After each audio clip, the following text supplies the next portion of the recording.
Vidzemes ledus halē šodien valda īsts slidot prieks. Visdažādākā vecuma bērni rāda savas prasmes daļslidošanā.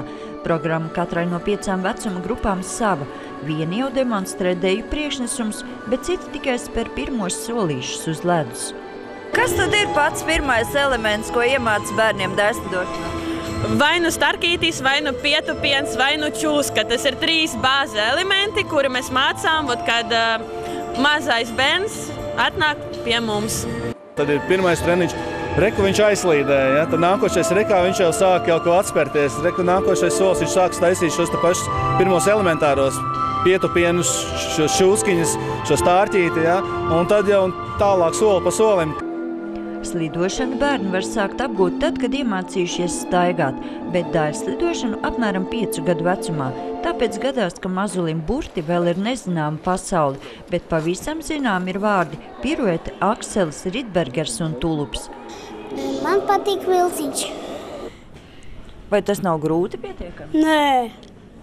Un kas ir grūti? Nē.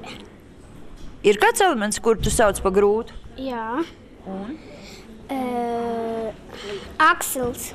Mums ir plāni braukt uz Tartu, uz Varšavu, uz Daugavpilu, uz Varšavas mini čempionātu. Tā kā mēs ļoti ceram, ka mēs varēsim parādīt, ka arī Latvijā ir diezgan labs daļslidošanas līmenis vismaz bērniem.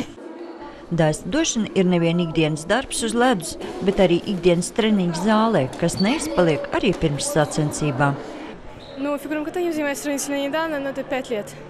Ar daļslidošanu notarbojos samērā nesen, 5 gadus. Ko var iemācīties 5 gados? Es māku dažus divkāršos lēcienus un griežos diezgan labi. Так, и, вращаюсь неплохо. Ogrē Latvijas mēroga sacensības daļslidošanā tiek rīkots 2. reizi, un šogad tajās piedalījās 75 jaunie daļslidotāji no visiem Latvijas klubiem.